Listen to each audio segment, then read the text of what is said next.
Anar Əlizadənin ikinci saxta pasportu üzə çıxıb. Qalmaqallı iş adamı 10 il boyunca Türkiyə pasportu daşıyır.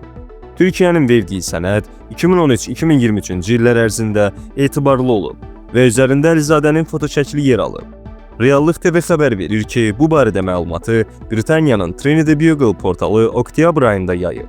Portal yazır ki, Anar Əlizadə haqqında aparılan araşdırma yeni və diqqət çəkən bir detalla daha da dərinləşir və Union Grand Energy Private Limited şirkətinin təsisçisi və rəhbərinə aid olan saxta Türkiyə pasportu ortaya çıxıb. Sənəd 2013-2023-cü illər ərzində etibarlı olub və üzərində Əlizadənin fotoşəkli yer alır. Amma sənəddə Anar Əlizadənin adı və soyadı Arda Akın kimi göstərilir. Maraqlıdır ki, saxta kimlikdə Arda Akın, Anar Əlizadənin doğum yeri Naxçıvan, Azərbaycan göstərilir.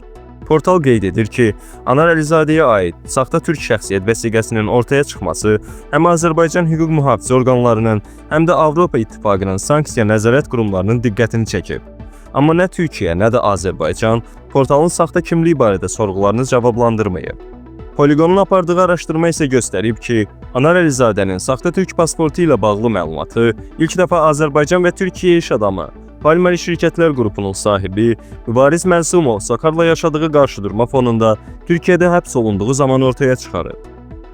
Qeyd edək ki, Azərbaycanlı iş adamı, neft magnatı, Union Grand Energy Şirkətlər qrupunun sahibi və baş icraçı direktoru, Bakı Business Factory, Sokar Trading'in təsisçisi və keçmiş prezidenti Anar Əlizadənin hazırda Dubayda yaşadığı bildirilir.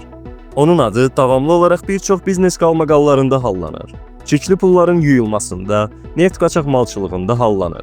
Sokarın keçmiş yüksək vəzifəli əməkdaşı Adnan Əhmədzadə ilə uzun müddətli iş əlaqələrinə görə Anar Əlizadə yenidən dünya mediasının diqqət mərkəzindədir. Ötən ay yerli mətbuat Anar Əlizadənin Bakıya gələrək Adnan Əhmədzadənin cinayət işi ilə bağlı istintaqa ifadə verdikdən sonra Azərbaycanı tərk etdiyini yazıb. Lakin sonradan bu məlumat bəzi iri resurslardan silinir. Maraqlıdır ki, bu hadisəyə Reuters, Bloomberg, Repost kimi beynəlxalq nəşrlər də maraq göstəriblər. Misal üçün, Reuters agentliyi neftin çirkləndirilməsi işi genişlənir və biznesmen Anar Əlizadəyə aparan izlər güclənir adlı məqalənin sonunda neftin çirkləndirilməsi və digər ittihamlarla bağlı iş adamı Anar Əlizadənin nə zaman həbs olunacağı sualını qoyur. Trinity Bugle portalı yazır ki, bu cür saxta sənədlər xüsusilə İran, Rusiya və Venezuela kimi sanksiyaya məruz qalmış ölkələrin nefti ilə işləyən operatorlar arasında geniş yayılıb.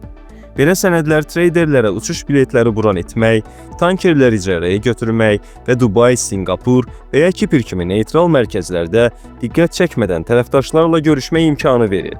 Maliyyə araşdırıcılarının fikrincə, saxta pasport həm də qanunsuz neft gəlirlərinin yuyulması üçün yaradılan offshore şirkətlərin təsisində mühüm rol oynamış ola bilər.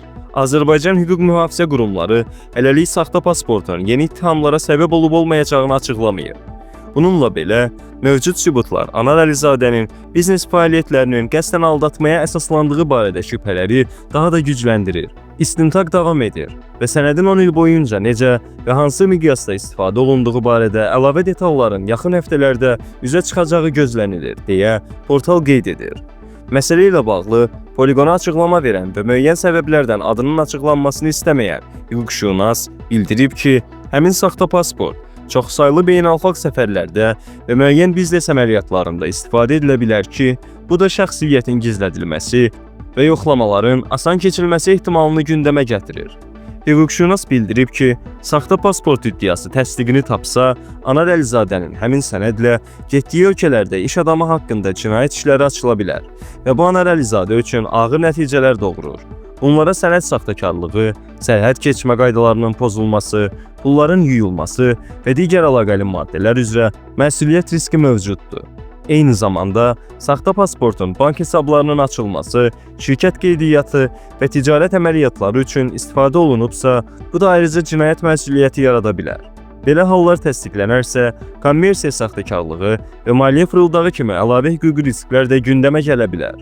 Xatırladaq ki, Anar Əlizadənin saxta sənəddən istifadə etməsi ilə bağlı 16 aprel 2023-cü ildə Müsavat.com saytı da məlumat yayıb. Məlumatda bildirilir ki, Serbiyada jurnalist araşdırmalarına əsasən 2022-2025-ci illər arasında ən azı 204 Rusiyalıya Serbiya vətəndaşlığı verilib.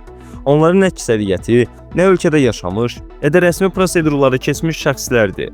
Hökumət bu addımı milli maraqla əsaslandırır. Bu xüsusi siyahıda yer alanlardan biri də Azərbaycanlı iş adamı Anar Əlizadədir. SOCAR-ın əvvəlki rəhbərliyinin yaxın tərəfdaşı kimi tanınan Anar Əlizadə 2024-cü ilin 28 noyabrında Serbiya vətəndaşlığı alıb. Sənədi imzalayan şəxs hazırki baş nazir Miloš Vučevićdir. Tarixə diqqət edərsək, görərik ki, Anar Əlizadə Serbiya pasportunu məhz Türkiyə pasportunun vaxtı bitəndən sonra əldə edib.